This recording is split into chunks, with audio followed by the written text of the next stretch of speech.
Hello जी, राम राम जी। देखिए मैं तैयार हो गई और झोला उठा के चल दी गंगा जी के किनारे। बाप रे बाप! जब वहाँ पहुँची तो इतनी भीड़ थी कि क्या बताएँ। जो कि ये मेरे बिल्कुल घर के पास वाला मतलब गंगा जी का तट है, तब घाट है। और मैं दूर वाले घाट गई ही नहीं, वहाँ क्या हाल होगी। तो हम लोगों ने बस गंगा मैया के नाम पे लगाई फटाफट से डुबकी।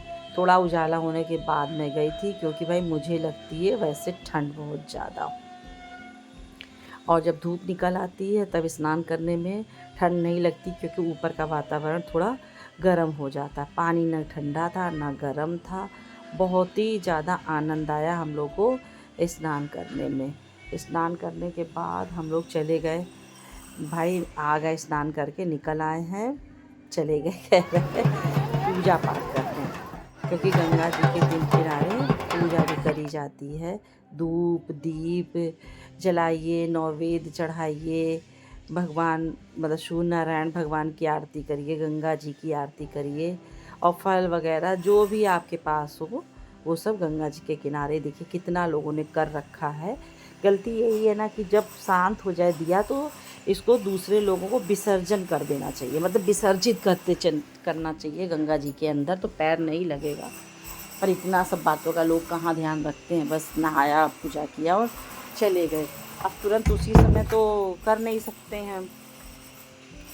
और ये जो आवाज़ हमारे घर में पीछे से आ रही है ना, इसको इग्नोर करिएगा, क्योंकि यहाँ पर घर बन रहा है, तो उसकी आवाज़ इतनी ज़्यादा आती है कि वॉइस ओवर करना मुश्किल हो जाता है। कितना भी दरवाज़ा बंद करिए, कुछ भी करिए, फिर भी आवाज़ बहुत ज़्यादा आती है। फिर इस पूजा वगैरह करने के बाद हम लोगों ने एक दूसरे को सिंदूर लगाया, क्योंकि हम लोग कई लोग एक साथ गए थे गंगा जी स्नान करने के लिए। ये गंगा जी, बोलो गंगा मैया की जय, बोलो बाबा विश्वनाथ की जय, हर हर महादेव। सब लोग गंगा जी नहा लिए, बड़ा मन प्रसन्न हो गया। गंगा जी स्नान करने के बाद कुछ ना कुछ दान जरूर करना चाहिए, तो हम लोग ले गए हैं चावल और पैसा, जो पंडित जी ने हम लोग पंडित जी को मतलब मंत्र पढ़वाया है, दान दिया है। मतलब संकल्प करके करना चाहिए, तो वहाँ पंडित जी बैठे थे, संकल्प करके दान भी कर दिया, स्नान भी कर लिया। बहुत अच्छा दिन रहा है, क्योंकि आज है कार्तिक की पूर्णिमा। इस दिन स्नान करने से आपको पूरे मतलब 1 महीने का फल मिल जाएगा। अगर आपने पूरे महीने स्नान नहीं किया है, 31 डुबकियाँ लगा लीजिए। तो कोशिश तो हमने यही करी थी, पर मेरी 31 डुबकियाँ नहीं लगी थी, नहीं लगाया था, ठंड लगने लगी थी। और फिर अपने स्वास्थ्य का ध्यान रखना भी ज़रूरी है। फिर यहाँ आ गए थे मंदिर में, जो हमारे घर के पास मंदिर है, उसमें शिव जी की पूजा करी, भगवान की जो भी वहाँ है सारे भगवान की पूजा करी, पाठ किया, भगवान को प्रणाम किया, जो बन पड़ा वहाँ दान दक्षिणा दिया, और फिर वापस आ गए थे। यहाँ पे मंदिर के मतलब जस्ट बगल में ही तुलसी जी हैं, आंवला है, और पीपल बरगद सब कुछ मतलब पंडित जी ने उस पे लगा रखा है गमलों में। तो सभी लोग अपना जिसको जिस चीज़ की पूजा करनी होती है, या डेली आप जल डालिए, पूजा करिए, जो भी है करते रहिए। कार्तिक मास में मतलब गंगा स्नान की बहुत ज़्यादा महिमा होती है। तुलसी जी में दीपक जलाने की बड़ी महिमा होती है, तुलसी जी के विवाह करने की बहुत महिमा होती है। तो हम लोगों ने भी फिर तुलसी जी का विवाह एक लोग कर रही थी बैठ के, तो फिर उनके साथ हम लोगों ने भी मतलब आरती वगैरह पूजा पाठ ये सब कर लिया। फिर आए घर, तो लड्डू गोपाल को स्नान कराया। हमने कहा इनको भी स्नान करा दें, क्योंकि वैसे तो रोज़ ही कराना चाहिए। अगर मुझसे बन पड़ता तो रोज़ करा देती हूँ, नहीं तो फिर मैं जो भी त्योहार हो, चाहे छोटा चाहे बड़ा, उस त्योहार में इनको स्नान कराना, कपड़े इनके चेंज करना, इतना सब तो मैं ज़रूर से ज़रूर कर देती हूँ। फिर आज तो कार्तिक की पूर्णिमा है, आज तो स्नान कराना बहुत ही ज़्यादा ज़रूरी था, तो हम लेके आ गए गंगा जल, उसी से इनको कराया है स्नान। अब इनका हम करेंगे श्रृंगार।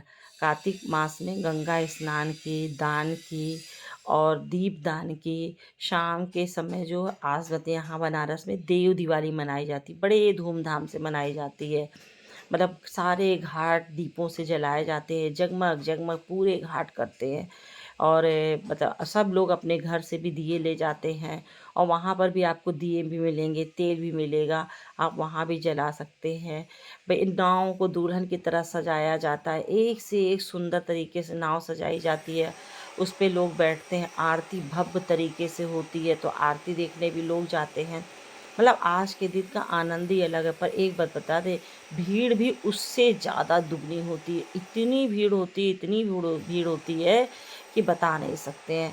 तो इस वजह से हिम्मत ही नहीं पड़ती। पहले तो हम लोग मतलब कई बार गए हैं, देखा है, पर धीरे धीरे दिन पे दिन इतनी ज़्यादा भीड़ होने लगी है कि अब वहाँ जाने की हिम्मत नहीं पड़ती। हाँ, जो पास का घाट है वहाँ ज़रूर जाएंगे, वहाँ जाके दीपदान करेंगे शाम के समय।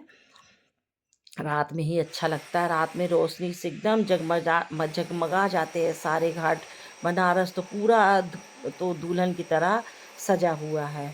और नाव वालों के तो रेट ही मत पूछिए। आज के दिन पर सवारी जो 100 रुपये 200 रुपये सवारी थी, वो आज के दिन 5,000 6,000 सवारी ले रहे हैं। ऑनलाइन पहले से बुक करा लीजिए तो भी यही हाल है, और जाके कराइए करिए तो भी यही हाल है। ये देखिए हमने भगवान इतने सुंदर हमको लग रहा है कि हमने कहीं मेरी नज़र ना उनको लग जाए, तो हमने उनकी बलैया ले ली है, और कुछ ना कुछ उनको पहनाइए तो गिराते ज़रूर रहते, हमने देखा है। तो उनका कंकण गिर गया था, उसको हमने सही किया। ये देखिए कितने सुंदर लग रहे हैं। पता नहीं आप लोगों को लग रहा है कि नहीं लग रहा है, मुझे तो पास से बहुत सुंदर लग रहा है, इतने अच्छे लग रहे हैं कि मैं जितना कहूँ उतना ही कम है। ये देख लीजिए आप लोग भी। उसके बाद फिर बना था घर में खाना, तो भगवान को पहले हमने भोग लगाया है। आप लोग भी देख लीजिए, मेरे यहाँ खीर बनी है, आलू गोभी का सब्जी, चटनी, पूड़ी, सब भगवान को भोग लगाया, और फिर उसके बाद सारे घर के सदस्य को भोग लगाया। सबने खाया, हमने भी खाया, बड़ा आनंद आया आज के दिन। अब मिलेंगे किसी दूसरे ब्लॉग में। अगर मेरी बनाई वीडियो अच्छी लगती है तो प्लीज़ लाइक और सब्सक्राइब ज़रूर कर दीजिएगा। ये चावल थे रात के, तो इनको सब्जी डाल के फ्राई कर लिया, इसलिए इनका भोग नहीं लगाया था। ये चावल हम ही सब लोग खा लेंगे, क्योंकि भाई रात के कितने भी साफ कहिए तो जूठे तो हो ही जाते, क्योंकि कुछ तो इसमें से निकाला ही गया है। जो साफ खाना बना था उसी का भोग लगा। आज फिर भोग ज़रूर से ज़रूर लगाना चाहिए। फिर खाना खाने के बाद बहुत थक गए थे, मैं चली गई थी आराम करने। अब मिलूँगी आप लोगों से किसी दूसरे ब्लॉग में।